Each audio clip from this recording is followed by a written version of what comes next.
What's up, everybody? Welcome back. We got a big one in store for you today. I got Mike Ledo here, Rise Advisory or Rise Sports Advisors. Welcome to the show, man. How you doing, man? I'm good, man. How are you doing? I mean, coming in hot from the combine. I mean, Yeah. It was a good long weekend.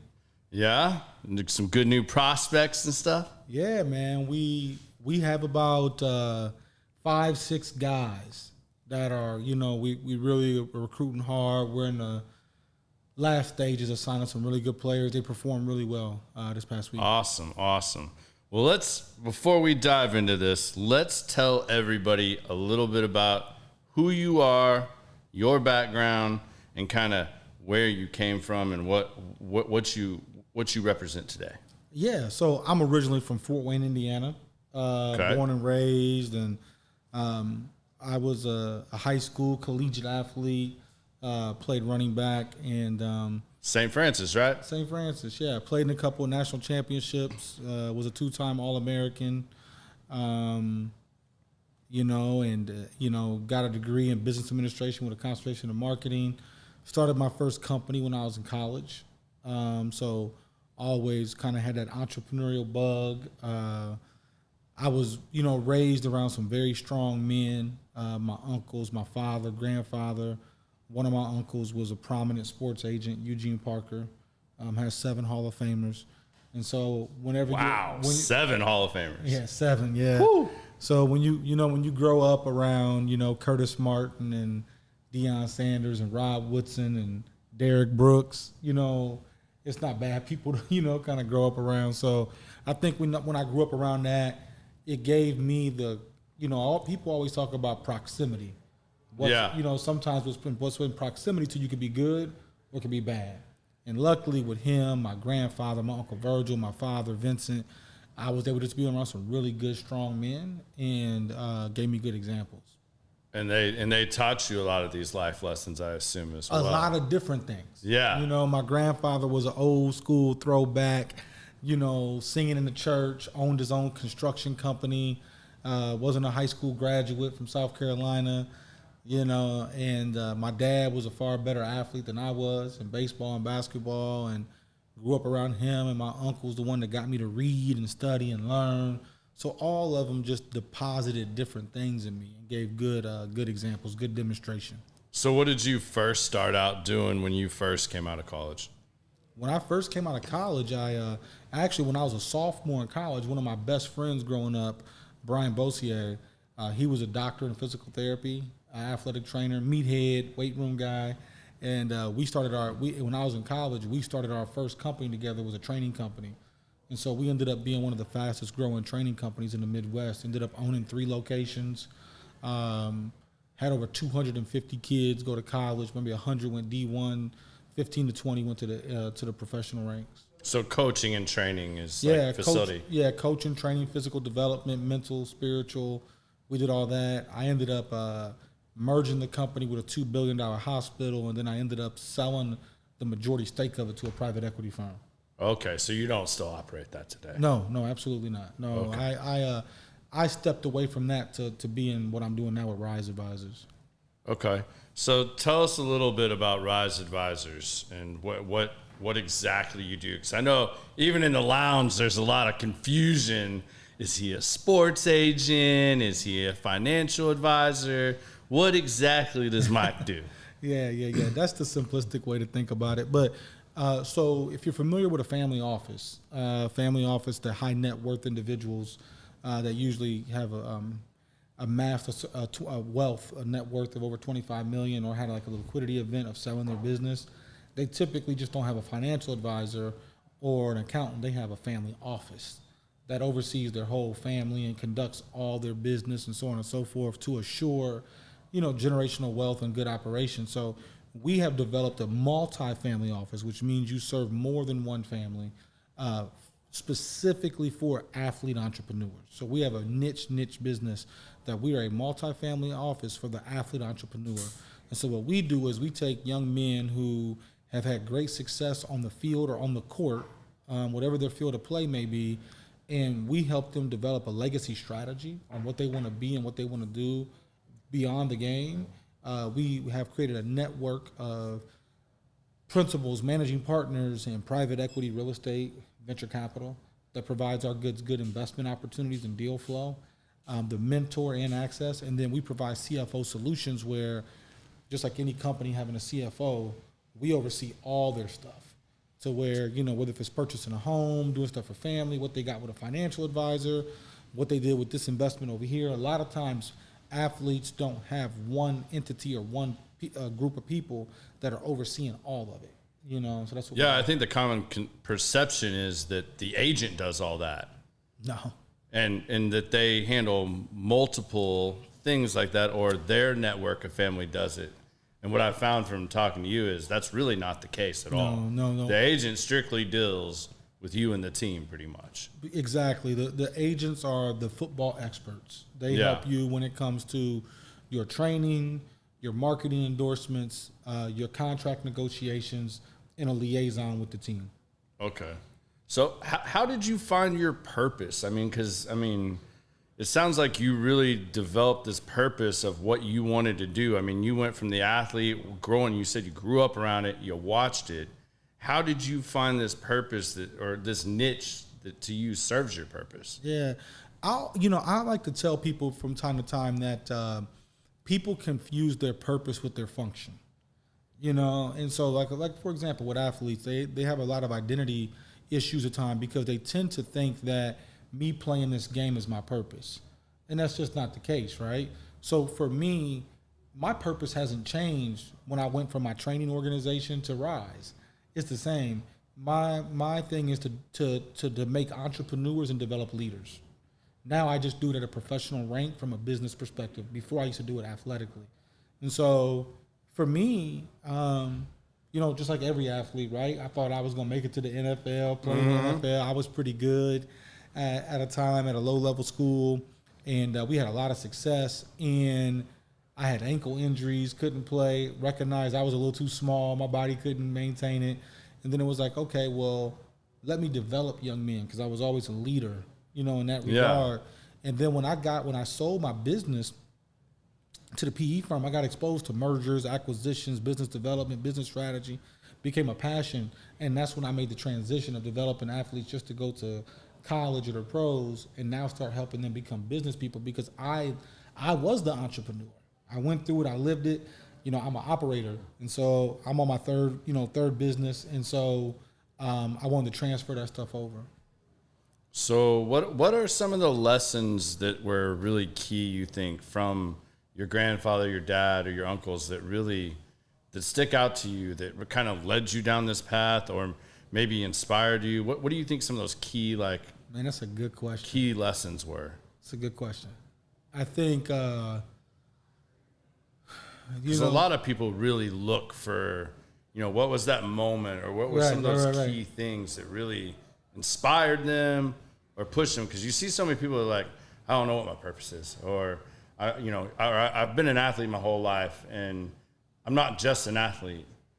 I hear that from a lot of guys that have been on show, not necessarily just on the show, or athletes I have relationships with or been friends with, that they really, there's that struggle when they get out of the spotlight. I know you do a lot to set them up with your clients, and we'll kind of get into that, but I feel like there's probably some key moments or maybe life lessons that maybe you gave them, or even some of the great coaches that you were played under or have worked with.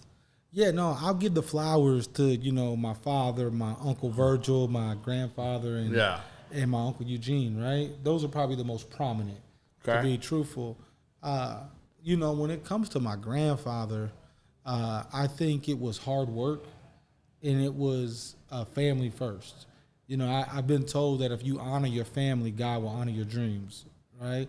A lot of us as men, when we're entrepreneurs and we're driven, we're motivated, we go off and we go do all these things, but we forget about the family. And so I think for my grandfather, it was just hard work and honoring the family. I think for my dad, man, that dude just is a gifted communicator. He can make a friend with anybody, you know what I'm saying? And so with him, it was just how to communicate appropriately. you know, how to build relationships, communicate well with people. He used to get on me all the time about my communication and if I wasn't communicating right. So like what? Oh man, if I just, homie, when I would go visit him in Atlanta, he would make me read the dictionary and tell him definitions and, all that kind of stuff. So I think with my dad, man, he would get on me about my grammar, probably will still to this day. I don't communicate as good as him. So, that would kind of be my dad. My Uncle Virgil challenged my thinking, Okay. He was the reason I started reading. I was a kid that, I think in high school, up to high school, I never read. And then when I got to college as a freshman, I read like 20 books in 1 year, because my uncle lit that fire. And he always challenges the status quo of my thinking, and he's the reason I think I'm open-minded and things of that nature. And then my Uncle Eugene, man, with him, from a business perspective, it was just pursuing excellence, being great at what you do at your craft, and then humble confidence. My uncle was I like to tell people I was just at dinner on Saturday night with David Muguleta, that is right now, the number one agent in the game. And he's probably like the LeBron James of the agent game right now. And if he's LeBron, my uncle was Michael Jordan. He's new like the Scott Boras, right?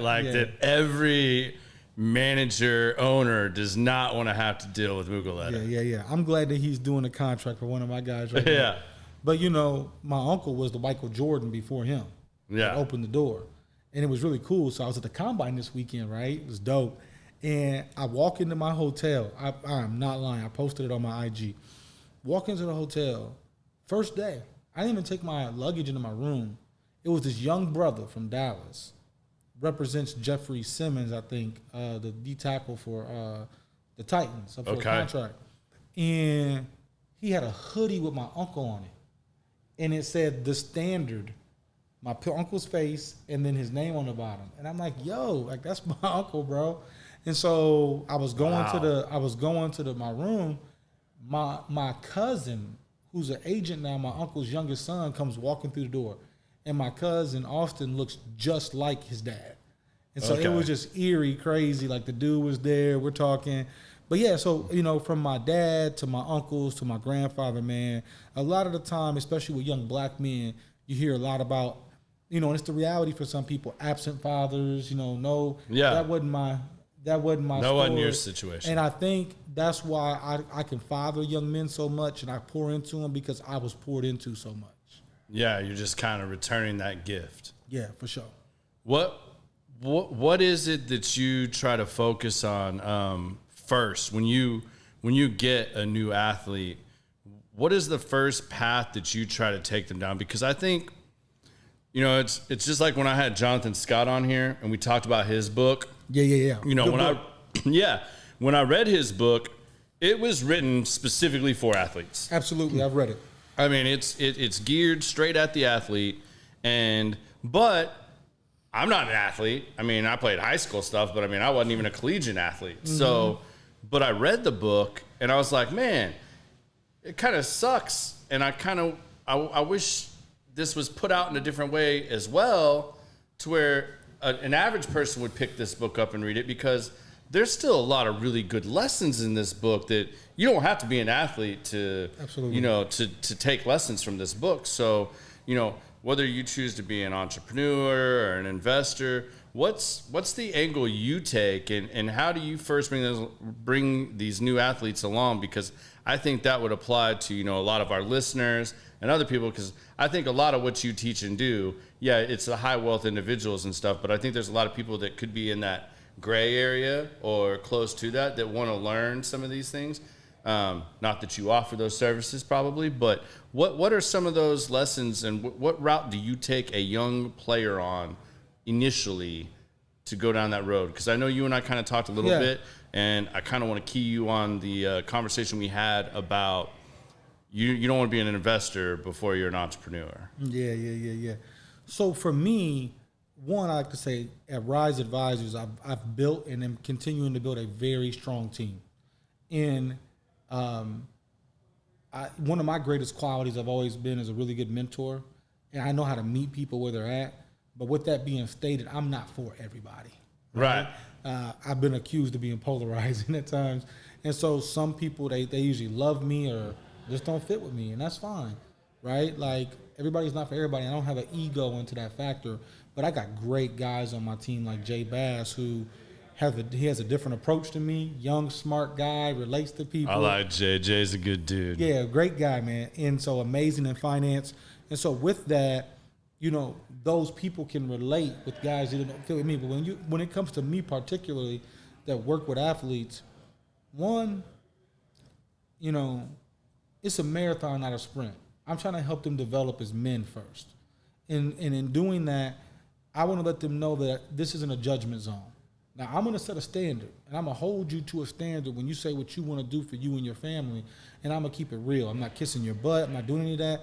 But it comes from a place of love, but then at the same time, I'm not going to judge you. So at the end of the day, I have to find out where they're at, and they all come in at different levels, right? Some from two-parent homes, some from Stanford, some from other institutions, and so you got to meet some. You can't treat them all the same. Right. You know what I'm saying? And so I come in and in that beginning phase, we're trying to get to know each other. And they're going to know that I'm loyal, I'm solid, I'm here to educate you, I'm here to challenge you. I'm not really here to be your friend, right? And so I think that shows too, because I see you come in with lots of different people, you know, because I'm a member in the private lounge back here. So, I mean, it's not just like rookies and stuff like that too. I think that speaks volumes because I've seen veterans, and I mean like long-time veterans and stuff, that all of a sudden they want to come talk to you. So obviously in there, you know, some of these guys have been in the league, whether it's the football league or baseball, 10, 12 years.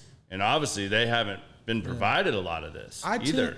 Me personally, not the organization, right? Yeah. Because our organization is bigger than me. Right. I'm just one person. I just happen to be the founder. Right. But I would say that I tend to attract people who want to be challenged and want to grow.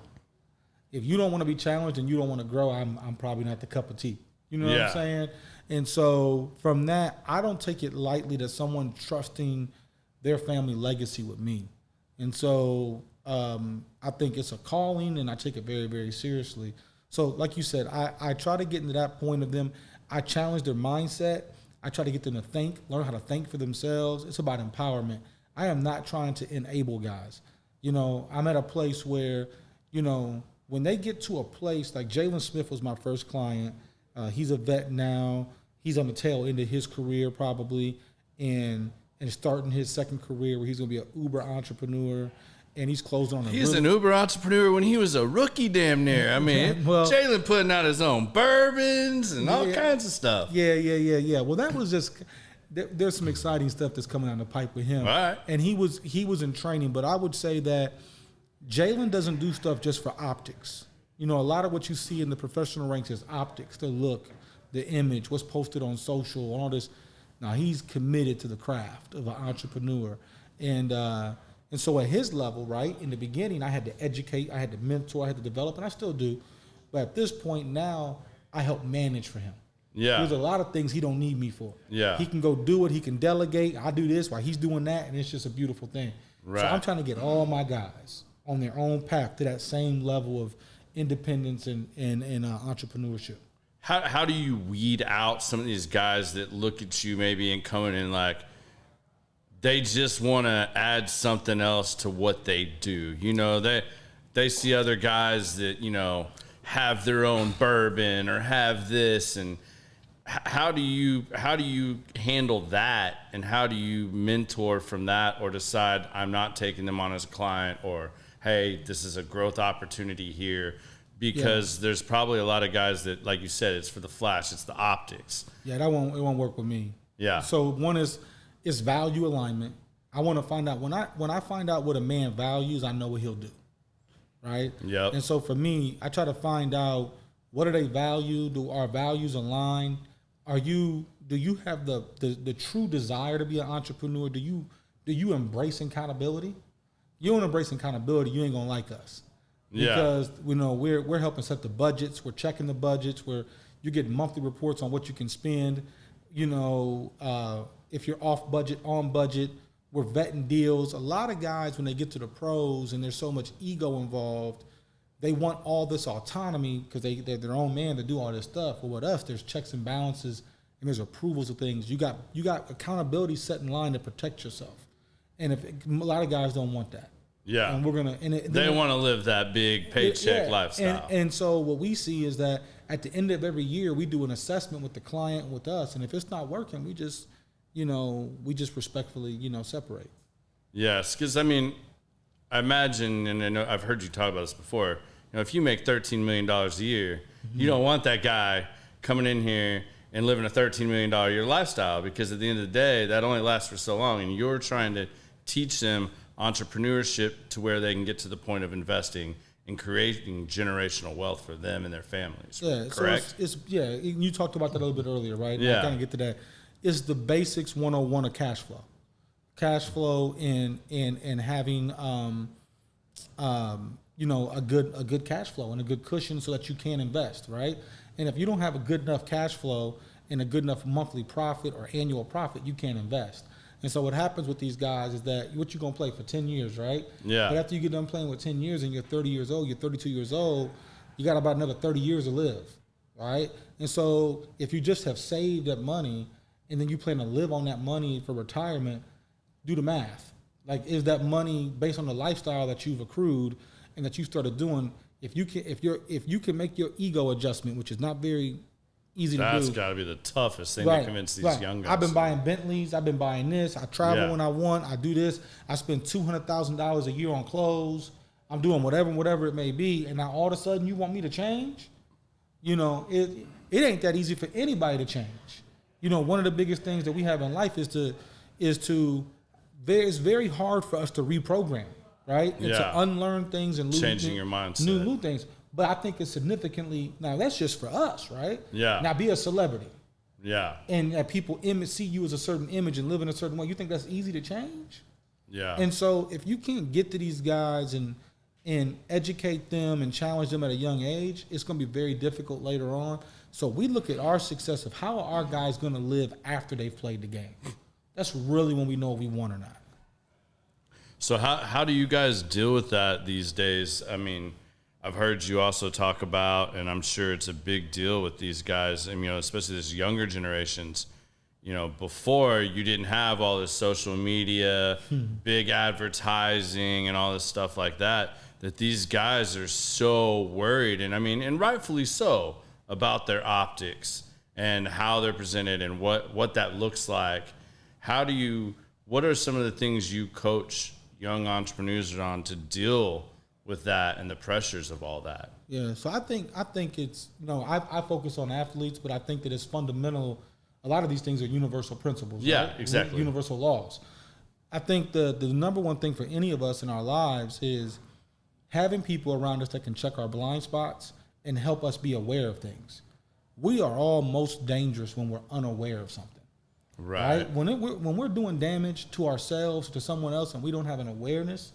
But what we try to do and what I try to do is make them aware of what I see or what we see and what's going on. And so in today's world, we've always had in this world, money makes the world go around, right? Yeah. It's not all things, but it is what it is, right? Especially in America. And so you look at financial capital. Then you look at human capital, which I think is the best thing, right? I put human capital over financial capital any day. Because if I have the right human capital, I can produce financial capital. And me. But now what we have in the new age of where we are now, we have this thing called social capital. And I think that this generation values social capital over human and financial. I heard a young man tell me once, very close to me, he was around some of my business advisors, very, very wealthy people, very successful people, real estate, finance. And he said, I don't want to be one of these guys making hundreds of millions of dollars, but nobody knows me. I'd rather be known. Right? Yeah. That's almost the mindset of this generation when you look at YouTube, TikTok, whatever. They'd rather have social capital, but the bank account really not be that great, right? Because they get their affirmation and they get their acceptance through the social capital, right? Jay-Z talked about fame as a drug, right? Yep. So once you start doing it and that fame starts feeding you and it's gone, it's like, what then? A man makes a lot of money, now you take his money away. So I try to challenge my guys at a young age as far as balance. I think life is all about balance. Money's good if you use it right. Social capital can be good if you use it right on social media. human capital is a beautiful thing if you know how to leverage the relationships and serve other people and they serve you. But it's all about just educating them on all those things and helping them think. How do you transition them once you kind of get them there? How do you logically look at, because I know you said entrepreneur first, then investor. Yeah.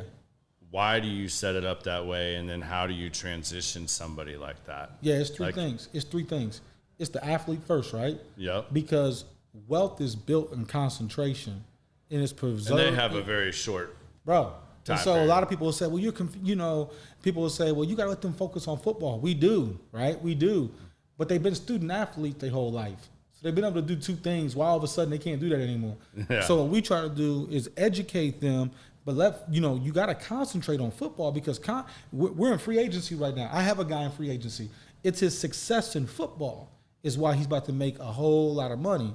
But now we have the infrastructure and we've planned to make him an entrepreneur that creates new cash flow streams, right?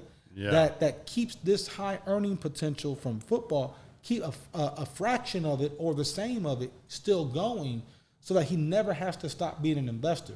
Because most of these guys get high earned income. They create no other revenue stream or cash flow stream.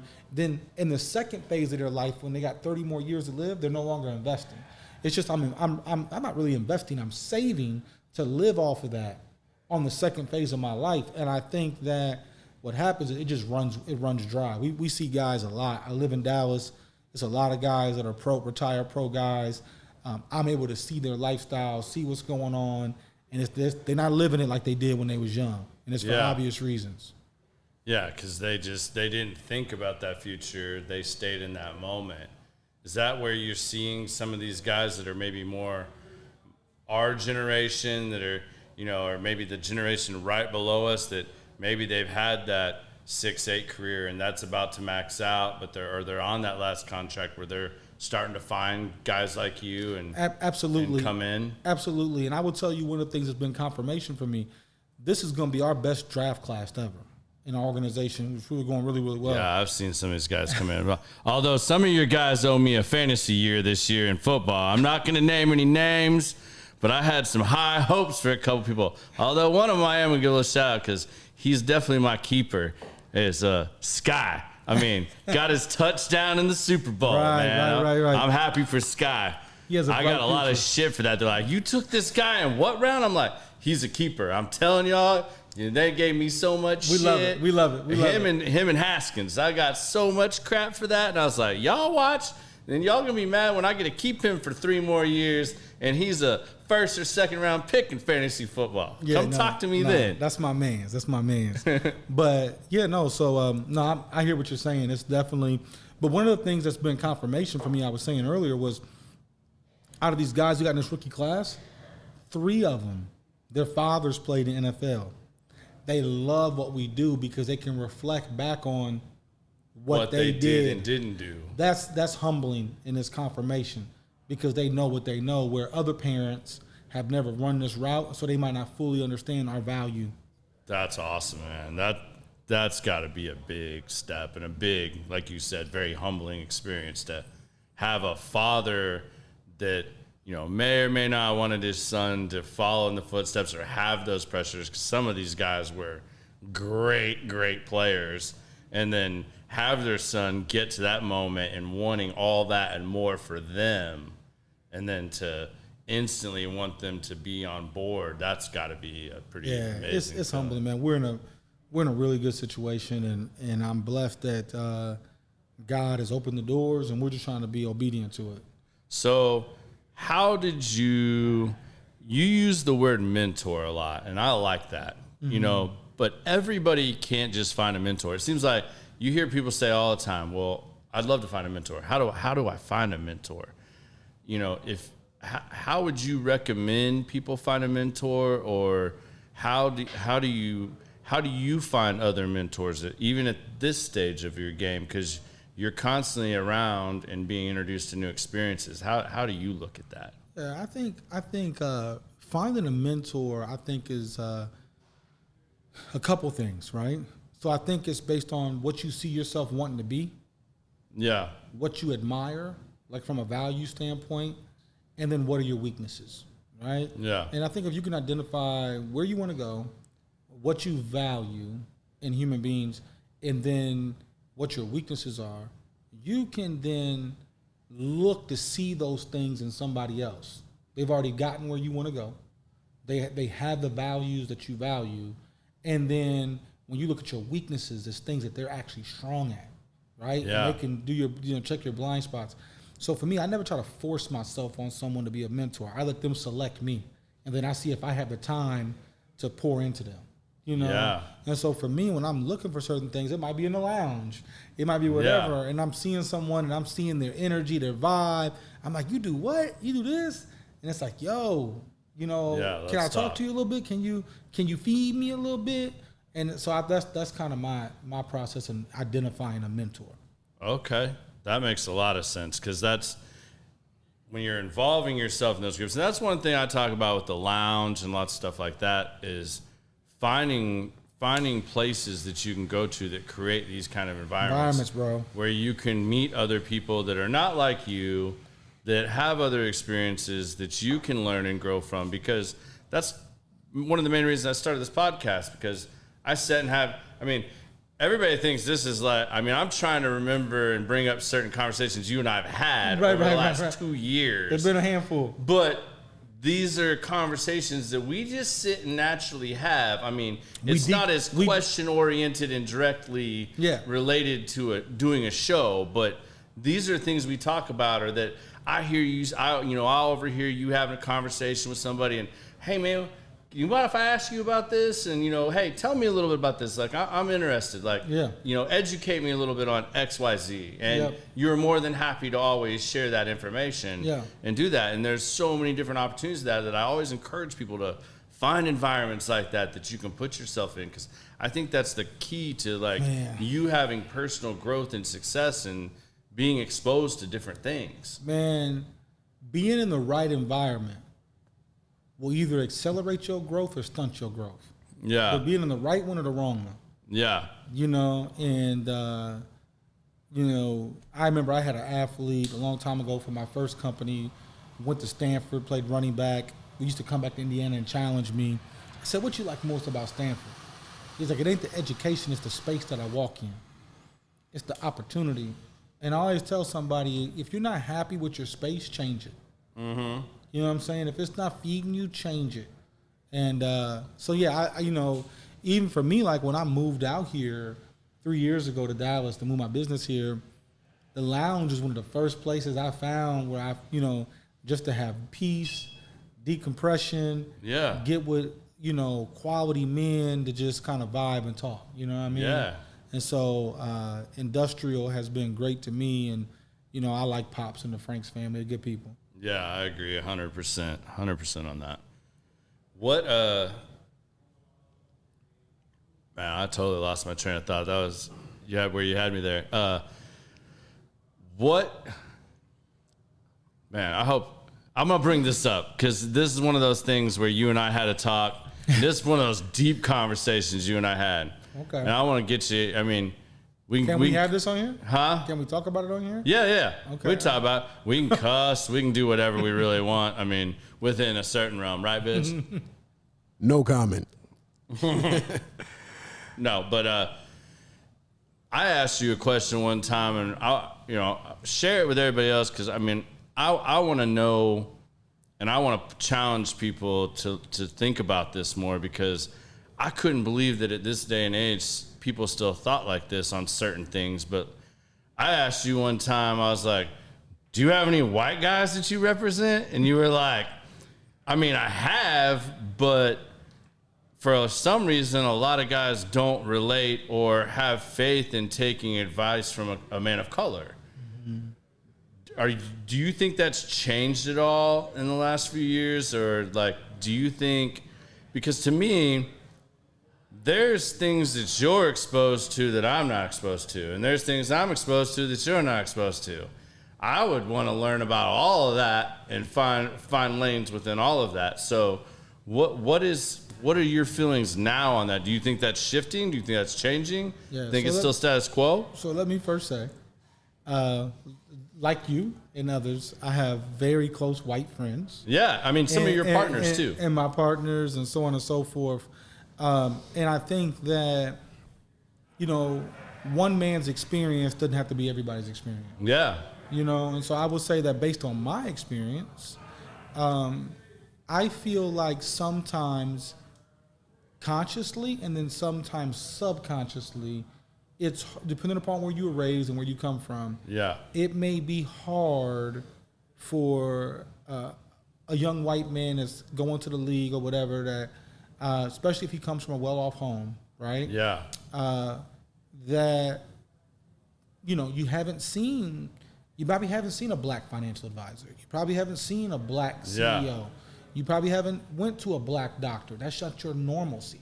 Yeah. And so I think that subconsciously for a young man, it's not that they're racist or anything like that. Right. But I think that you might question. Yeah. Like, man, what is their aptitude the same? Can they absolutely? And even if the young man in the new age feels pretty comfortable, the probability of his parents feeling the same comfort is probably lacking. So when I would tell you that when you look at the NFL, the MLB, you'll see a lot of young men that are black represented by white men. You'll see all the time. What about I'm great friends with some great white agents that represent black, and they do a phenomenal job.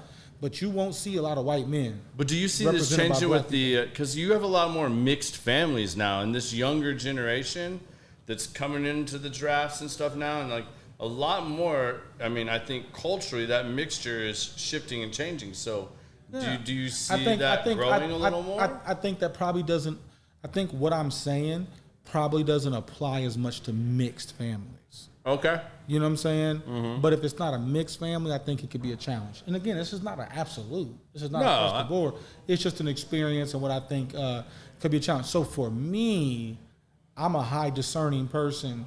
I can discern if I recruit a certain white young man and I walk in the home, I can feel real quick that not only do I have to prove that I'm good in my job and whatever, I have an extra hurdle that I have to go over, and I got to make a business decision when 70% of the NFL is black.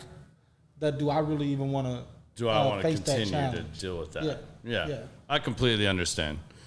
What are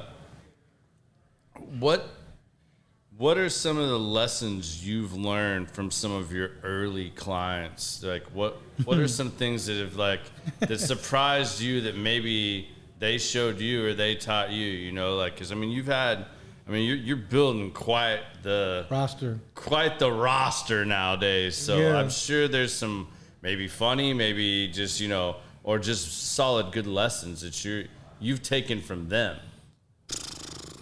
Man. They're all there's lessons from all of them. Mm-hmm. You know what I mean? When I think about guys, even like one of my young guys, Blake Fisher. Yeah.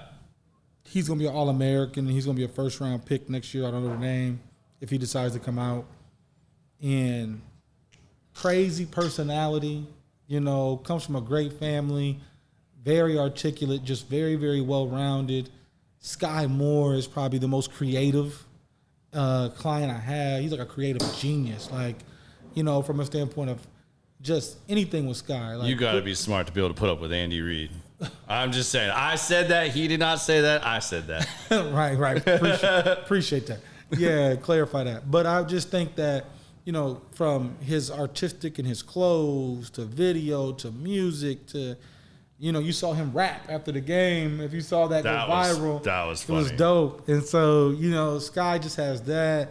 Jalen Smith is a master. I want to see him rap with Travis Kelce.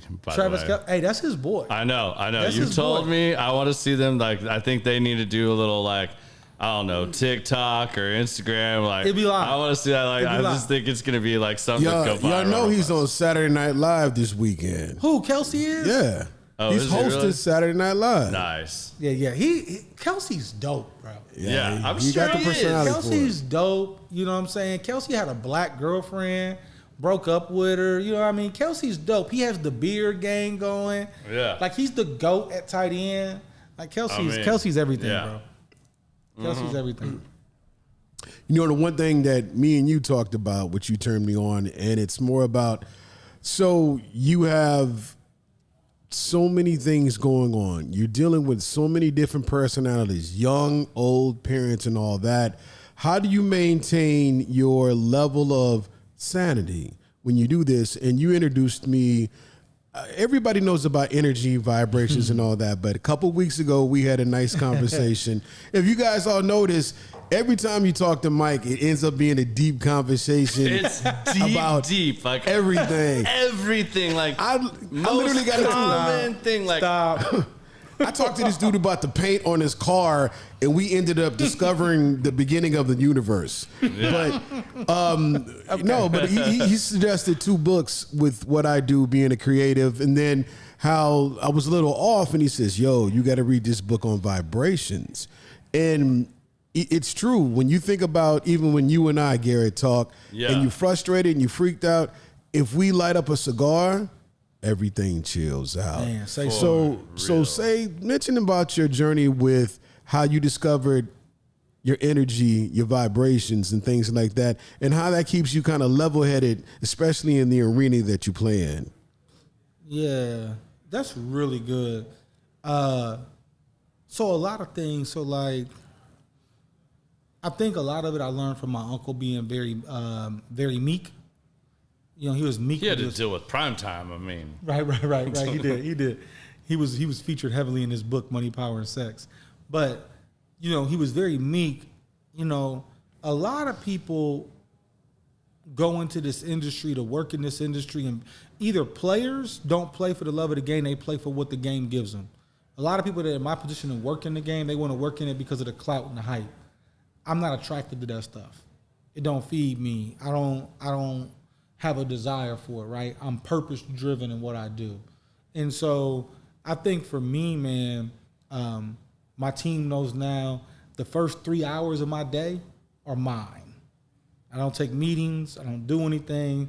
I'm waking up, I'm walking, I'm meditating, I'm praying, I'm reading. My first 3 hours, bro, it's mine. And so I got to feed myself because I feed so many people, right? Yeah. I'm a single man, you know, looking to find my queen, and whoever it is, they got to be able to feed me with energy, right? It got to be peace because I'm called to pour into a lot of people, and I can't be coming home to, you know, not a peaceful situation. Can't have an empty cup. How you gonna pour into somebody you ain't got nothing to give? Right. And so, and I think humbly speaking, even when it comes to that, you know, even just with dating with women and learning, I've grown a lot emotionally. You know, I've always been a very get it done. You didn't get it done, no excuses. And I've kind of softened up and, you know, kind of, you know, balanced in that. But to your point, when I recommended the book, you know, Vibrate Higher Daily, yep, you know, very powerful on, you know, nonverbal communication, you know, energy. You can say that you're fine, but you're really not. You know, what are the, you know, those cues give off? And so then I started really, you know, evaluating my own energy. And so I'm a big Eckhart Tolle guy, you know, with New Earth Awakening, you know. And so from Eckhart to understanding the ego, right? I'm really big on the ego. Managing my own first and recognizing it and dealing with others.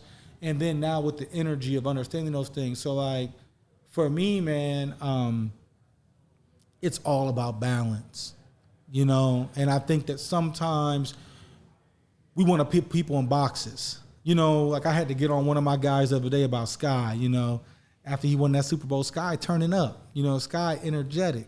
You know, I got to mentor him. I got to coach him. I got to develop him, but I ain't trying to change him. I'm trying to let him evolve. I accept the man that he is and who he is, and he's going to know that. But at the same time, I'm going to help him evolve. And I think that's the difference of, we don't need to put everybody in boxes. That's the issue we got with white and black. That's the issue we got with all this other stuff. Absolutely. And you got to be comfortable with that, man. And so just because something ain't packaged like you, don't think like you know, don't mean it's wrong. You know what I'm saying? Right. So since you touched on it, what does a day in your life look like, and how do you maintain your day? I mean, are you a very scheduled person? Like, is everything on a schedule, or is some of your day? Because I mean, you just said the first 3 hours are mine. That's mine to wake up, walk, meditate, read, do my own personal thing to keep my sanity. And that's the first thing. So that starts at what time do you typically get up? Start really getting to it. Are you like an early bird? Are you like a 5 a.m.er? It depends. It depends, like, because my first 3 hours are to me. So really, I just let my spirit kind of, like, sometimes I can get up really early. When it's Texas heat out and it's out here, I love walking in my neighborhood. I go walk to a gazebo and I pray and I meditate on that kind of stuff. I just got into boxing, so now I'm starting to box to get back in shape, all that kind of stuff. So, but a couple of things that make me vibrate is, walking. I love reading. When I read, I vibrate. I vibrate high. I smoke cigars. I vibrate high. Meaningful conversations like this, why I always go deep unintentionally, is because it's a love language. I vibrate high. So in those things, to answer your question, because I manage so many people's enterprises and I manage my own business, and I know some people struggle with me that are fluid and spontaneous. I'm extremely structured. Like, I live off my calendar.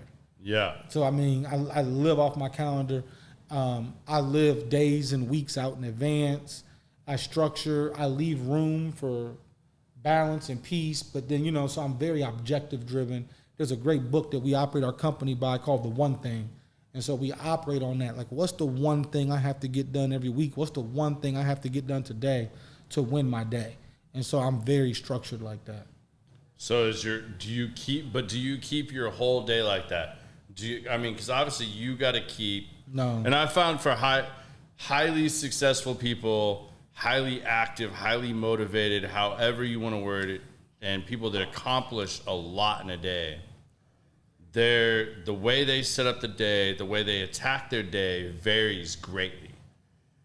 There is, to me so far, most have a good amount of structure, allow for flexibility because you never know what's going to come up in a day. But would you say that like 70% of your day is highly structured and you leave 30% to really just go and flow with things? Or more or less of that? I have to, because I have team members and clients that are going to call me with problems. Yeah. You know what I'm saying? That I have to solve a lot. So I have to be able to, I can't be overloaded, and I can't be operating my team and I talk about this, I can't operate, like, I can do a little bit of administration work, but I can't operate in things that's going to make me vibrate so low, because what I'm good at, I have to be able to vibrate. If a problem happens, I got to be able to think clearly, have to solve the problem, I have to come and think. And if I spend 3 hours of my day doing administration work, I'm going to be on a low vibration. And then what I'm good at, I can't perform at. So I do leave that space of like 30%.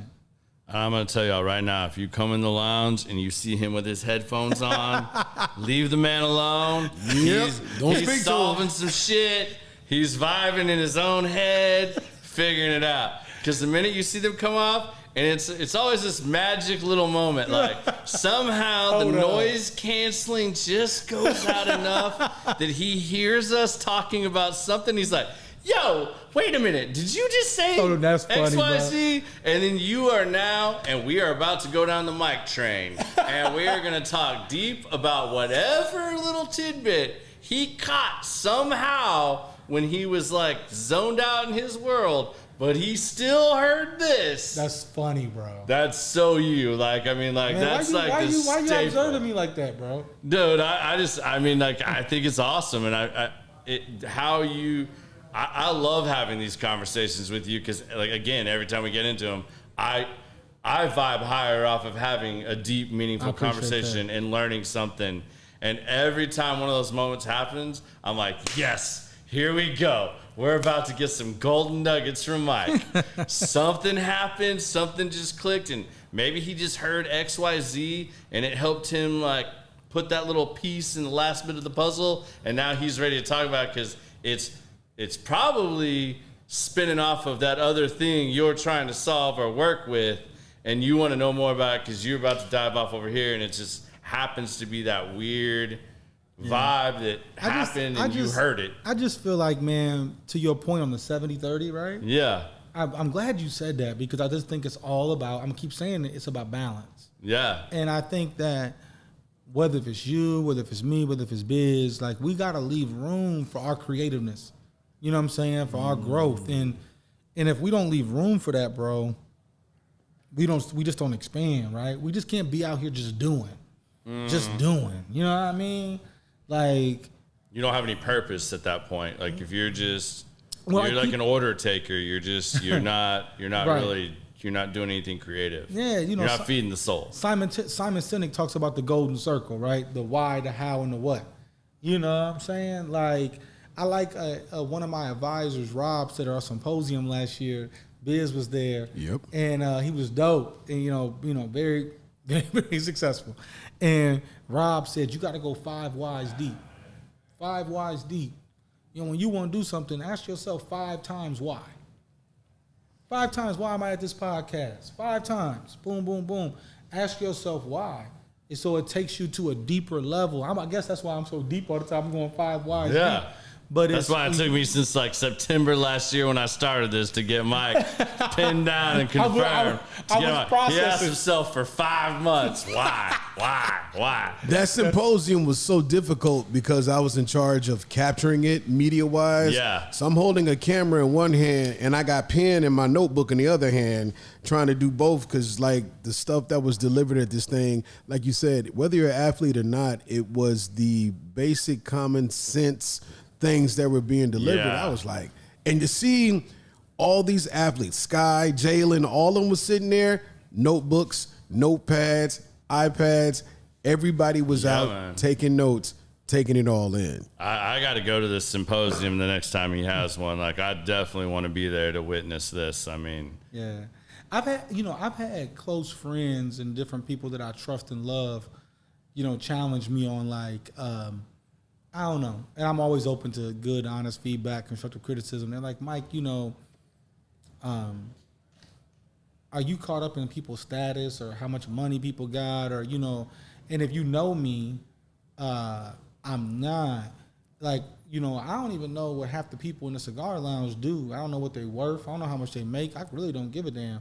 Like, my uncle that's one of my mentors that taught me to read and challenge my thinking. I swear, bro, for half my life, I didn't even know what my uncle did for a living. yeah. I don't even know what he did because his whole thing was like, most of us, when we talk to people, we say what we do because we identify with it. My uncle said, I don't tell people what I do so they can't put me in a box. Wow. And so my whole thing is like, because I've been taught on that, but what I am attracted to is people that, like this right here, I'm attracted to people who want to learn, want to grow. I don't know what you're worth. And it really don't, because what your worth isn't just based on finance. Yeah. That's the confusion. That is a part of a worth. But a part of your worth is also your spirit, your heart, your knowledge, all those different things. It's just not monetary. And so for me, I attracted that to where someone can feed me, I can feed them, man. That's emotional IQ too. Man. It's not just Exactly. a financial IQ, it's emotional IQ. It's how you deal with people, how you talk about. I mean, I think it's funny. Y'all probably notice I'm wearing a button-up collared shirt for probably the first time on my podcast. I didn't recognize him when he walked in. Bro. I mean, if they could shoot a shoe game right now, everything, the whole thing is there, bro. Well, I wasn't gonna let you outdo me either. I knew you were coming in from the combine. I don't have no swag, bro. Bullshit. Like, I'm working on it, bro. He's lying, y'all. I'm working. Lying. I don't, bro. I knew he was gonna come in one way or Y'all another. can't see my face off camera with the twisted lips. Like, I don't know what emoji it is I'm giving you right now, but Yeah. Word. I'm getting that mind blown, Word. business popping his head off emoji right now. But yeah, I was like, man, he's coming in from the combine. He's been meeting with people. I was like, man, no, everybody knows. I mean, I'm a t-shirt and jeans guy, Like, I was just gonna come here and wear a t-shirt and jeans. I was like, no, I can't do it. I finally got Mike to come on the show. I can't come in here and be sitting here in a t-shirt and he's getting fresh off the plane coming from the combine. Man, I was bro. like, whew, can't do it. I hope we get some views on this thing. I can't disappoint, dog. We got to get some views on this. Oh man, it's growing. all right, It's so growing. I have a question. How many chapters of your book have already been written?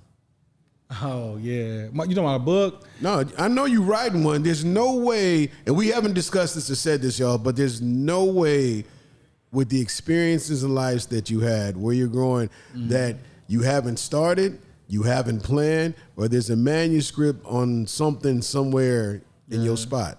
So I have I've thought about it. I have some stuff written out. But one of the things I'm big on, I always refer back to my Uncle Virgil, man. He's just been probably the biggest depositor into my life, you know, in my older age. I think in my younger ages, it was kind of like my grandfather and my dad and a little bit my Uncle Eugene before he passed away, unfortunately. But my Uncle Virgil has been the one that challenges me, makes me grow, whatever. And one of the things he told me, if I talk to y'all right now, I talk to Biz and someone tells me a book, I get it off of Amazon, I just put it in my shelf. But my uncle always said, don't read just to read. Read based on what your spirit tells you, right? Yeah. So I'm going to get the book, but I'm going to let my spirit lead me to where should I be reading this right now or should I be reading something else? So I say all that to say, I have a vision for a book, but it's not the season. Yeah. And so I'm waiting till when it's the right season. Like, you know, even with doing a podcast, this is my third podcast I've done this month or in the past, 3 weeks. I haven't done a podcast in 4 years. Now, I used to have one way long time ago. I used to speak publicly. I stopped speaking because when I speak, I'm going to be authentic. Yeah. And so I was in a situation where I'm like, hey, I'm gonna stop. And right now, I like to say I'm pregnant with a lot of stuff. I've been stewing and whatever, and now it's time to birth. And so now, part of the reason why I didn't go on the podcast was because it was about the sensitivity of my spirit of when is the timing. And so right now, I've been pushed where it's timing where I'm getting out here, I'm sharing what we do, who I am, and so I think eventually the book will come here when it's Well, then you've time. gotten a comfort level with what it is you're doing, what you represent. Yeah. Your company's at a point where Yeah. you're not the new guy on the block. Yeah. You're not out there really just having to grind for business. Yeah. Now business is getting a little bit easier. A little bit. Because people know who you are and what you're doing. Yeah. They don't think you're some fly-by-night guy faking to be an agent or, Yeah. Trying to, pull fast one over on one of these young up-and-coming players. Yeah. People know your character. They know where you're coming from. Yeah. And that's got to feed into it. Yeah, I mean, I'm sorry, we're not as hot as, like, Lady Jade and stuff, I mean, I know you just did the big Lady Jade show, so, I mean, Yeah. He put us off a week for that, by the way. I'm just kidding. I would too. I mean, I would, too. I mean, I'm not lying. I mean, Lady J gotta called have your me. priorities in line. You're gonna be without a producer for one night. She said, "Hey, Busy, come here." Right. Ah, yeah. See how he does me, y'all? I'm gonna use PTO. I'm gonna call in sick. PTO. That night. Come on, Biz. You see where Biz loyalty at. No, we had an agreement because last time Biz was sick, he came in here. I thought he was gonna die over there. I was here. Like, bro, we can do. Because the Biz a throwback. I know, but Old school. if you are that sick, bro, I don't want to be sick. I mean, I don't get sick very often, but I mean, he literally looked like he was dying over there. I saw the light twice that night, but we reeled it back in. Yeah, Biz does not call in sick. Like, that does not happen. Biz does not mess up his schedule. Biz is on point. But to that point, I'm trying to figure out my vibration because I'm spinning too many damn plates. Yeah. And one failed the other week, and I was like, oh, hell, what was that? So it's like, you just have to figure out, I'm taking an assessment test later on tonight to figure out what are my strengths. And once you figure out what your core strengths are, Come on now. that'll let you know the things that you can't do or not meant to do, you delegate them to somebody else. Yeah. So you can focus on what value you can bring to yourself, your family, or others you decide to serve. Yeah, one of the tools we use through EOS that one of my clients invested in. What is EOS? The Entrepreneurial Operating System. Okay. And it's off of a book called Traction. And so one of my I got clients. that book. Yeah. Haven't read it, but I got that. Okay. So sorry. one of my clients invested in that. Jalen Smith's an investor into that. Okay. A long time ago. Great investment for him. But we use them on our companies, and one of the tools that we use, what Biz is talking about, is a thing called Elevate, Delegate, right? Or Delegate, Elevate, my apologies. And so with that, it's really that when you delegate the things that you don't enjoy, you elevate. And so it's really identifying what those are to delegate and then elevate in what you do. But you have to have an identification of what those things are first. We fail so much trying to guess. You really needed a tool to let you know what's going on. I mean, you may think you ain't gonna have a heart attack, but you find a couple tools that's gonna let you know you're about to. You'll listen to it. You know, I may think my strengths are one thing, but when you look at something that's proven that can tell you it's another, Right. I think it also helps because it gives you a fresh perspective of yourself. Yeah. And then you're more energetic to follow a new path. Because, when you wake up in the morning and see the sun, the birds, it feels like a clean slate. And when you have that clean slate, what we talked about earlier, you can tackle everything first thing in the morning because you're at your sharpest and you're at your freshest. Right. But at least know what it is you're going after when you do it. Right, man, exactly, bro. Exactly. So, yeah, man. What are some of the tools? Are there tools or specific tests? Like, I know when my mother worked at MHBT, they put everybody through, I'm going to get this totally wrong. This is not correct, but basically like a Wonderlic test, where it identifies what you're really good at, what your weaknesses are, stuff like that. Do you go through a process like that with your clients? Is there stuff you specifically use or recommend for people that one of us could go out and find this test or get this test and like elevate ourselves and find those things out for ourselves? Yeah, we use a handful of personality assessments. Obviously you hear about the Myers-Briggs all the time. And yeah, that's what they use. Yeah, we use one called Work Styles, Live Styles, and then Tommy Shavers in Nestry. Nestry is a company based in Orlando, Florida, that Jalen Smith invested into, that Tommy's getting a lot of looks. I was telling you guys about it earlier. I just had a deep conversation with him. He's talking to all the NFL teams, all this stuff, where really it's about mental development, mental health. And so that's what he's doing, but he's doing mental health scientifically, right? So we talk about mental health by communication. Tommy Shavers in Nestry talks about mental health from a scientific approach, and he is amazing. So I'm going actually with some of my clients to Orlando to go visit Nestry so that they can get tested, get the feedback scientifically on who they are, how they tick, all those kind of different things. So definitely shout out to Tommy and Nestry. Yeah, I'm going to have to look that up. That sounds absolutely amazing. See, that's the kind of stuff I love. I love hearing about and learning about, because if you can find some tool or something like that that really gives you that kind of perspective on you, your spirit, your personality. There's some of this feedback naturally around here, but I like to have that for the audience as well, that finding those things, because getting that kind of feedback, Biz and I had a one-on-one tonight, because any of y'all that watched last week's show, Randy is a powerhouse in the podcast universe and in bourbon universe. And Randy, I went to high school with. He's a good friend of mine. He deeply challenged me and gave me a whole lot to think about after last week's show.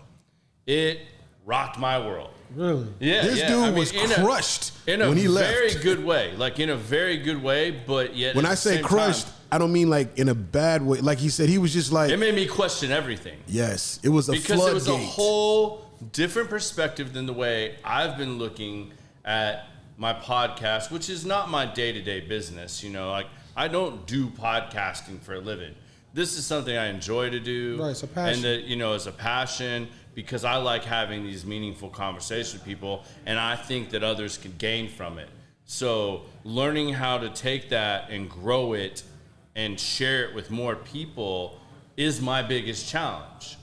And in voicing that and discussing that, and how Randy took his show from where my show essentially is now, 4 years later, and trying to digest the information he's sharing with me, and trying to not have some of the same pitfalls, trying to take that in, have more direction, fine-tune our plans, and, do all that. He literally blew my mind. I mean, like, I wasn't crushed like Biz says, and like he just told not me in a bad way. My show is shit, and this all sucks, and you should just go back to doing your day job. It was like, wow, I thought I was just really starting to figure a lot of these things out, and in reality, there's all these other perspectives that I hadn't even really thought about or considered or contemplated.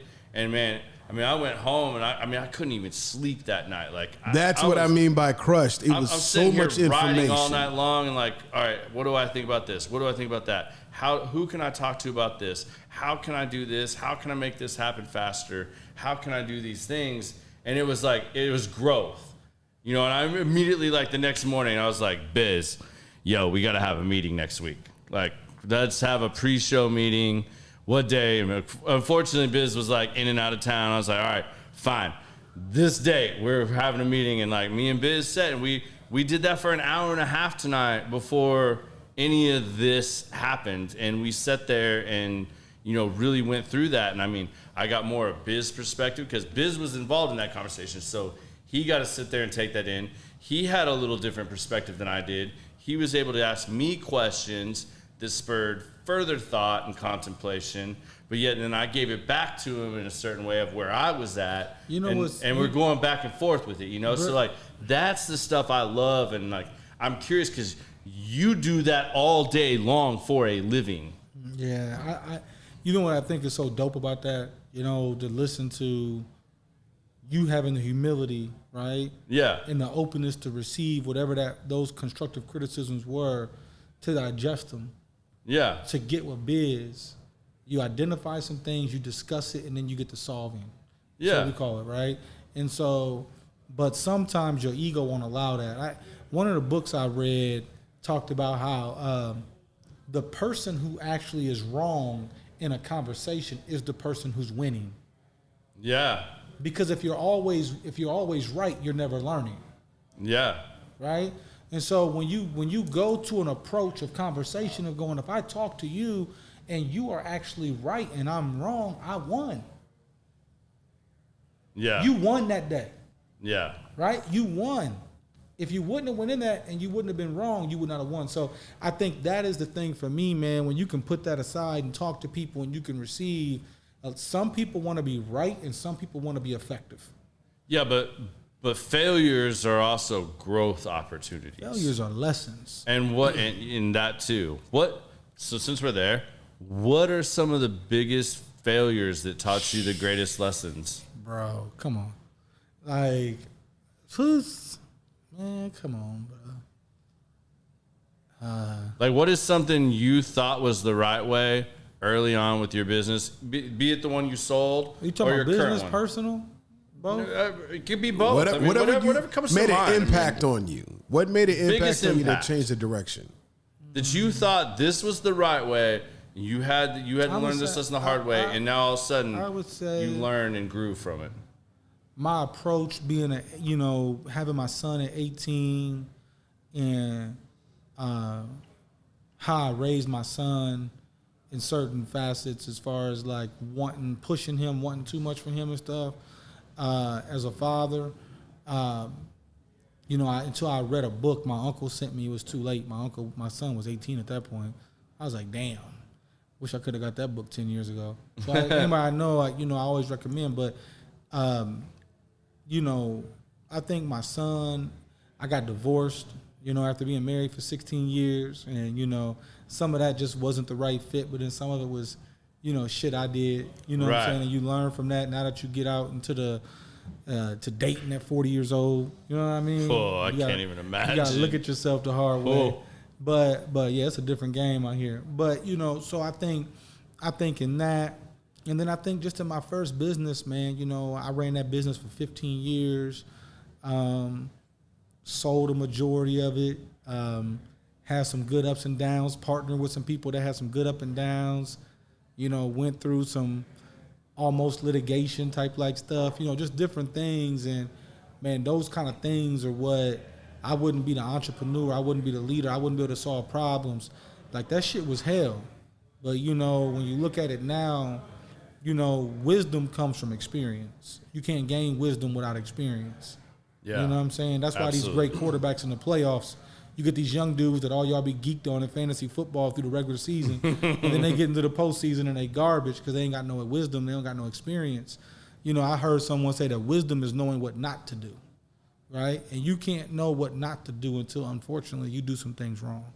And so I just kind of think about those things. So how hard is it we had a conversation earlier, and this is a problem I have. I have a 14-year-old. Yeah. And being 51, relating to a 14-year-old, Yeah.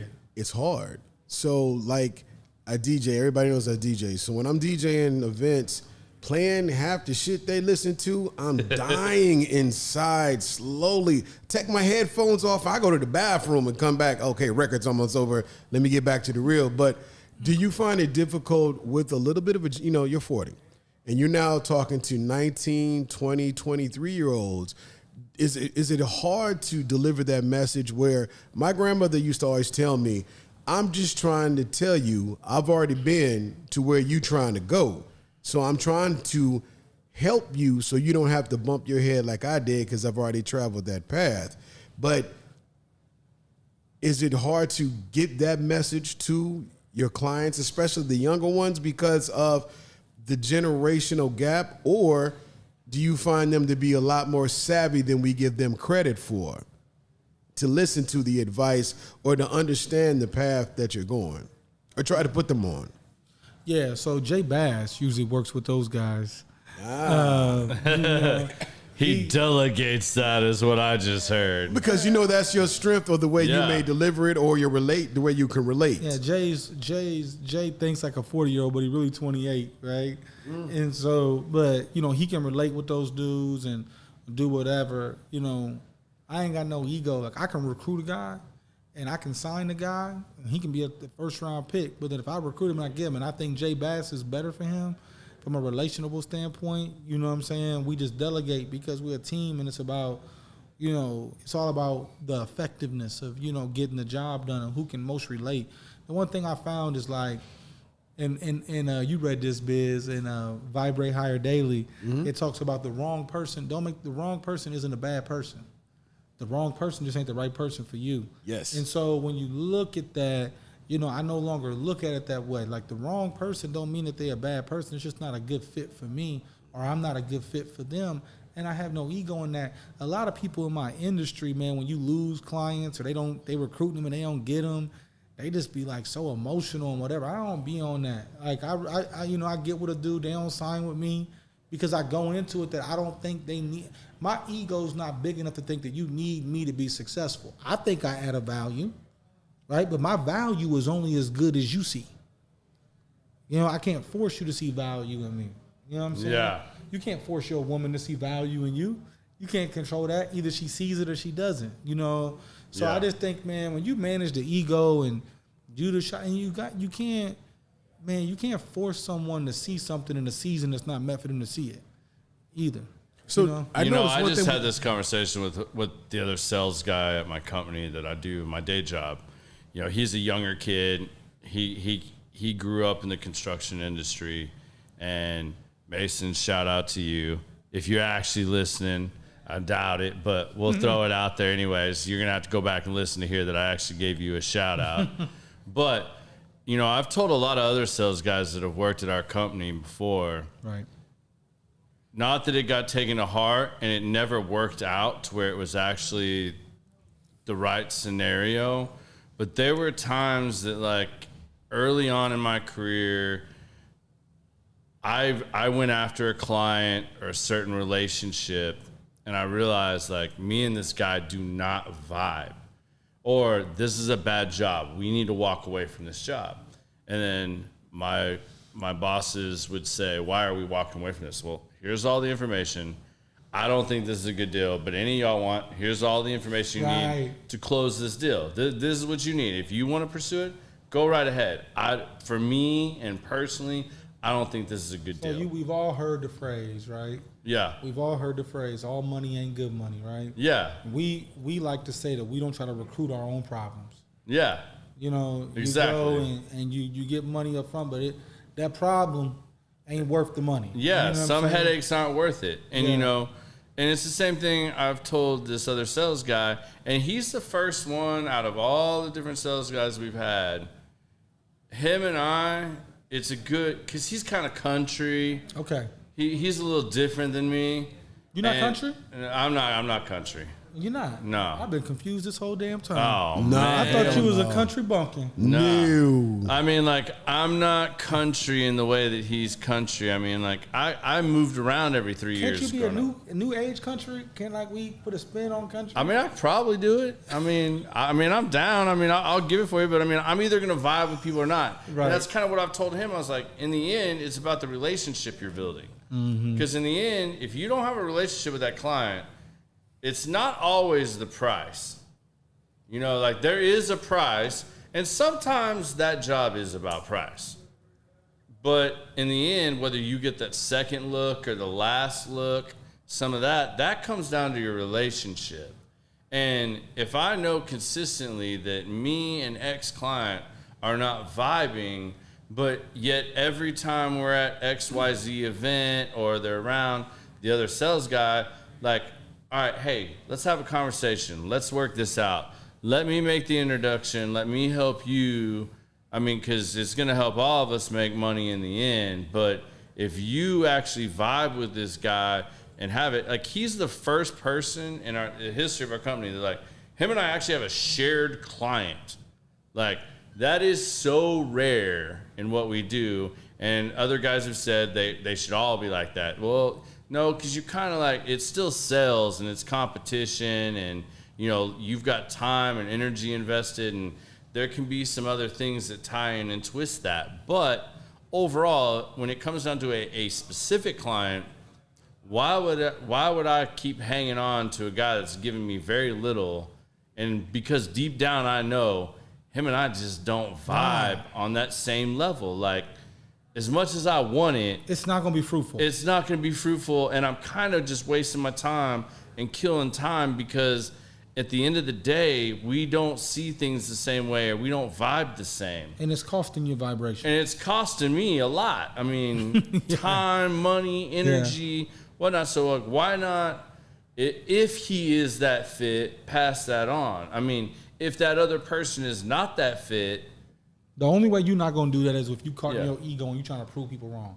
Exactly. That you can't do it. But if you can be, and I've been guilty of that too. You know, there's been times where it's just like, no, I'm not letting it in. Like, no, I'm not doing it. Like, I'm gonna keep fighting. Yeah. I'm gonna keep keeping the game. I'm not giving this up. But you know, he's the first one that I've been able to do that with, and we've been able to share those things and be like, all right, hey, let's just share this account.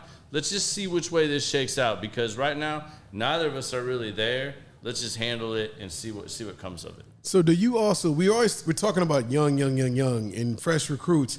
Do you deal with people that have been in the league for a while? Do you get those and people that are on the way out that are looking for, how do I plan for my, you know. Hey, you don't remember last week when we were trying to get in here and he strong-armed us with a guy with one arm. I'm not going to name any names, but he had a sling on and everything else, and I was still scared and intimidated. Like, Mike's pushing us out. We're pushing him out, and he's like, hey, just because you only got one arm right now, don't think you can't still handle business. Come on.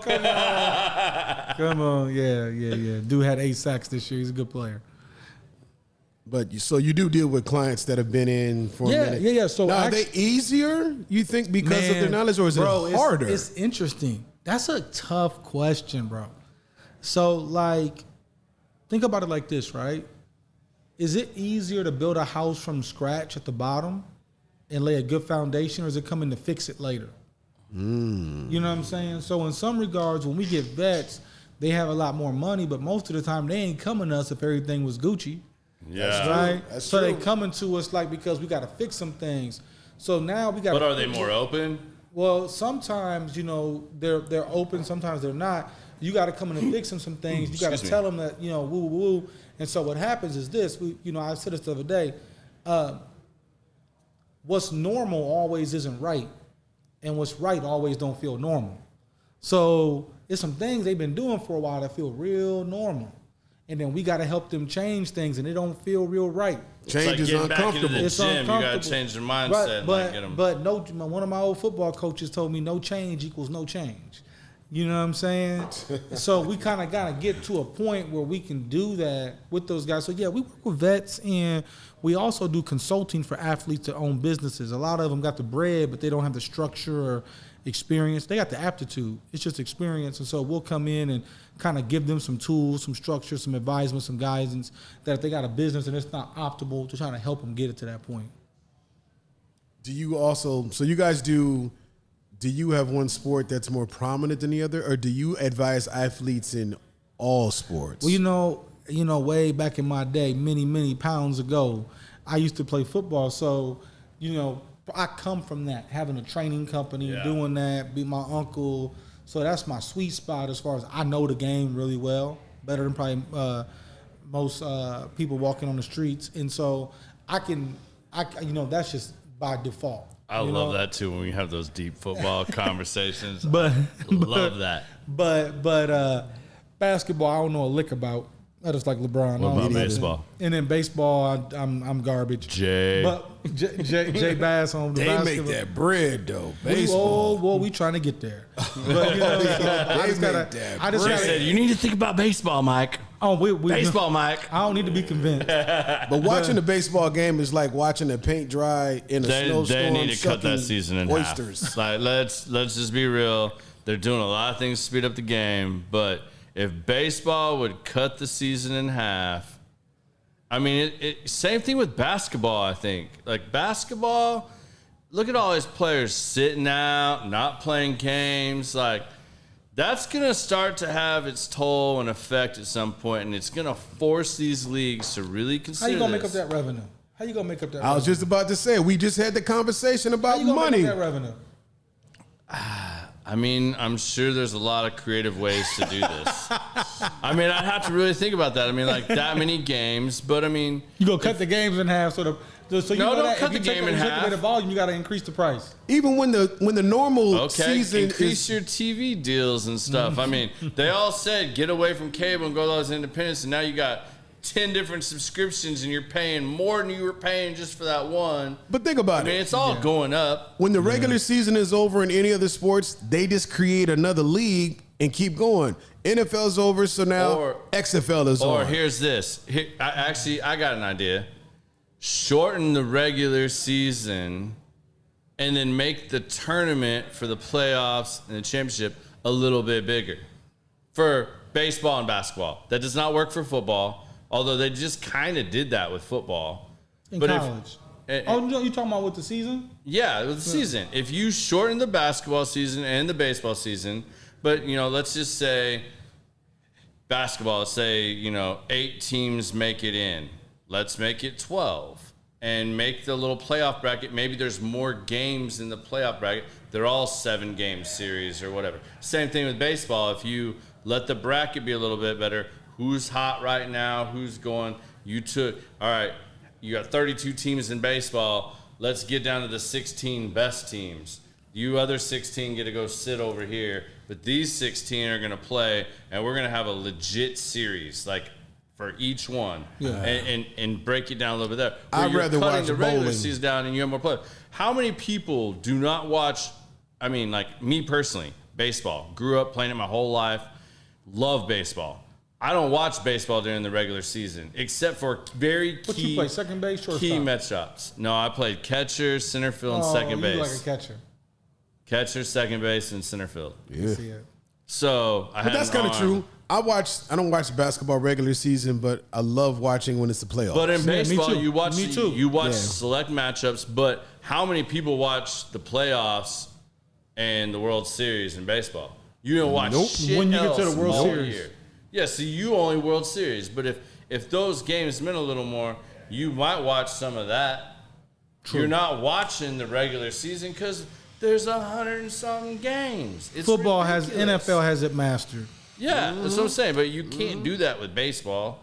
But you got to find a way to reduce that a little bit to where your superstars aren't getting injured all the time. Yeah. You're thinking about player health, mental and physical, and get these guys where you're getting, even though you may have less games, you're getting better games. The quality goes up. Quality over quantity. Quality over quantity. Absolutely. But you got all these other sports. Like, here's the biggest sport. What's the biggest sport on the planet? Soccer. Exactly. you've got athletes like that. I don't know what they get paid if they get. I don't really hear a lot about entrepreneurial things in soccer, but I know they get paid. But we got FC Dallas. I don't know that. You got a lot of tennis is coming up, and golf players been making that bread. Yeah. So but they're not. They're more niche, I guess you could say. Well, not soccer. Everybody. I just got to hire someone to work with them because I probably won't be able to relate with them. Right. But but we get to that standpoint because I think that you got to be credible. What we do, we got to be relatable. And so humbly, you got to have someone that knows that sport. It's not that time yet. What did you just say earlier? Just like the book on creativity. I said, I bought the book. I started reading. You said, I haven't read it yet. I was like, wait a minute. You said you had it. Doesn't mean you read it yet. It's on the shelf waiting. Yeah. It's no different than this. Those sports is on the shelf. You guys, those contracts are guaranteed. That's insane money that goes around in baseball. So what the hell else do you do when you ain't doing what we've been talking about for an hour and a half? Besides smoke cigarettes and jam out on your headphones. Cigars. Cigars. Yeah, you just cursed. Man, I did. I love live music, bro. So I love music. I'm always in a lounge. I might be somewhere listening to jazz. We gotta talk later. Or I might be at a sophisticated ratchet spot. Like I'm balanced. Is there such thing? Yeah. A sophisticated ratchet spot? Yeah. Like for they example, eloquently shoot each other at the end. So when I think he's playing pickleball. When I go to the crib tonight, right? When I leave, I go to the crib. I'm gonna go watch the last episode of Yellowstone, right? Season 5, and then right after that, I'm gonna watch Snowfall. So it is Tuesday. So have you watched The Mayor of Kingstown yet? Watching it right now. Mayor of Kingstown. What's that on? So Paramount. The dude Taylor Sheridan that does Yellowstone, he did. Have you watched Tulsa King? We just started that. Man, just Taylor Sheridan dude is I'm a focused genius. on Yellowstone right now, bro. One thing They've already got 2 other series attached 1823 and 1923. Yeah, 1883. 1883 and 1923. Dope. All still tied to the Yellowstone. It's all the predecessors to Yellowstone. I'm letting them get some seasons out. What's that streaming on? Paramount Plus. Paramount Plus. Man, that's too many of these streaming things. They hustling, bro. I already feel like I'm on 4 or 5 of them things, and I'm paying cable. Yeah. Oh, well, man, you need to cut the cord. Get rid of cable. Come on, bro. Get rid of cable. Well, I gotta watch my guys' games, bro. They got the season passes on YouTube TV. Man. Yeah. Hey, Jay, when you listen to this, you need to hook your boy up and teach him how to cut the cord and still be able to watch all his boys. You paying $500 a month to watch Yellowstone or some football games. Put my business out there. Yeah, right. Oh, that ain't no secret. Everybody else doing it too. Got that direct TV when the weather get bad, you got to pray you can watch something. Everybody be frozen until the storm is over. Mike still got that big satellite dish from 1989. Mine is still sitting up in my house too. Looks like he's trying to look through a telescope at the Milky Way. Judging, man. We just got to talk about judging people. You're judging me on my satellite. I'm getting a new roof put on in a couple of weeks. I'm like, hey man, can y'all take that direct TV crap off my house? Get that thing out of here. Yes. Yeah, no, for sure. It's been good. Right on. Well, man, what if you had to leave, not wishing any ill will or anything. This is one of the questions we asked, but I feel like this is a good time to ask you. You mentioned your son just a minute ago. If you could leave him with one piece of advice, what would you leave your son with? Sheesh. That part. Man, I'm picking up on these little phrases, man. These phrases, man. I would say, for my son, bro.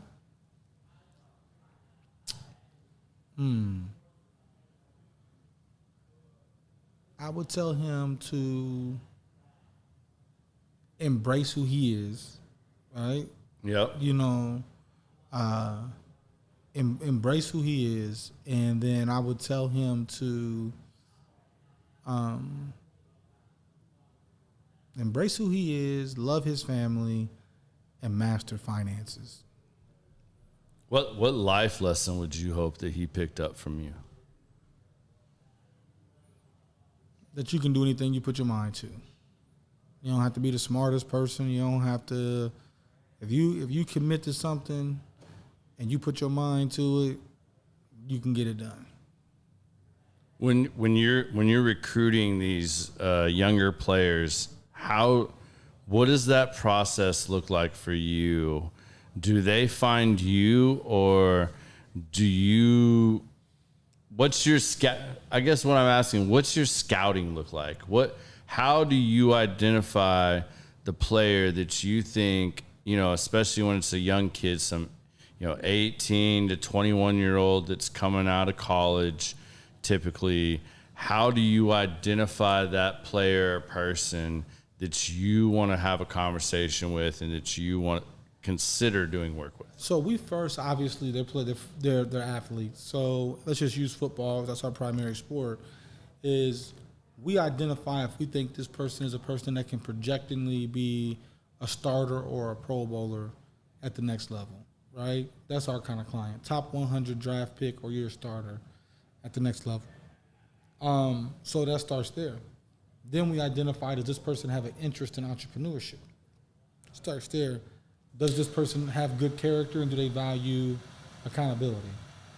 Are they more about building a legacy than they are enjoying their current life? And so if all those things check off and they're coachable, but that's a process, right? It starts with they're good. Then as you get to know somebody, you kind of learn those things. And then one of the things we do now, because as we built our reputation and our brand, is referrals. If an agent or a close friend or someone tells me, Mike, he's not a Rise guy, I don't even blink. I don't care if you're a top 10 pick. If someone I trust tells me, it could be you. You could be around someone, someone, and I'm like, yo, is he a Rise guy? You're like, nah, he ain't. I sat on a whole podcast with you, listen to this dude don't fit. Yeah. I'm not so driven by wanting to sign him because of his potential that I'm going to recruit my own problem. So a lot of it's assessing those things, and then it's just referrals, good quality referrals.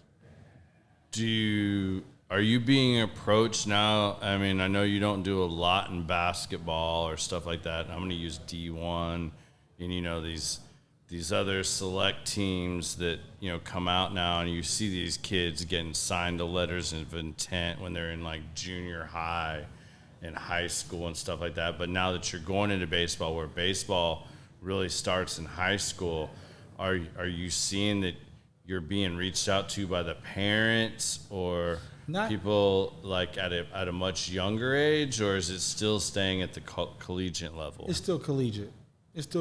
And we haven't jumped into baseball, basketball yet, but I think in the next 12 to 24 months, we should be launching divisions in baseball and in basketball with someone that is experienced in those sports. Okay. And I don't think I've asked this yet. What does your team look like? Like, tell us a little bit more about your team and the people that make up the team, the people that you put your clients around. What does that consist of? What areas are you going into? Because I mean, everybody's concerned about, even people that don't have a lot of money that are trying to find ways to invest and grow. In the type of economy we're in right now, they're looking at everything. So what does your team consist of exactly, and what all are you trying to bring to the table right now in the current world? Yeah, so I would say we have 8 full-time team members. Just to be high level, my executive team is myself, Jay Bass, who comes from a finance background, has an undergrad and a master's in finance. He used to be a financial advisor, worked at a family office with athletes and entertainers.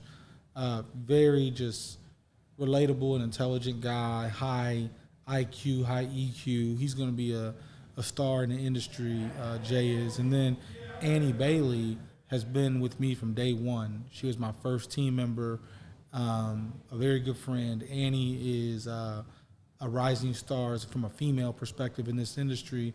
She's my my vice president of business operations. Okay. So she oversees all of our client relations and then all of our back office business. So she oversees a team that works with the guys day to day.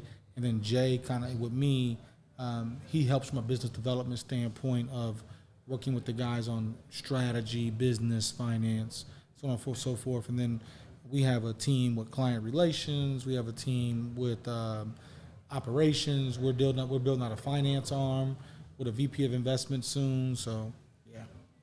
Well, that's awesome, man. Cool. Well, I'm going to hit you up with our big question that we ask at the end of every show. And you can take this any direction you want. This is totally up to you. It can be something you've been wanting to get off your chest. It can be something you were inspired by from the show, something that's currently on your mind based on current circumstance, situation, whatever. But we ask everybody to give us their 2 cents, because at the end of the day, we're talking about common sense. We're talking about the common sense that we all employ. You can either gain some common sense, you can learn some common sense. You know, not everybody has common sense, but what's something you would like to share with the audience? It's just words from Mike. Your 2 cents. My 2 cents.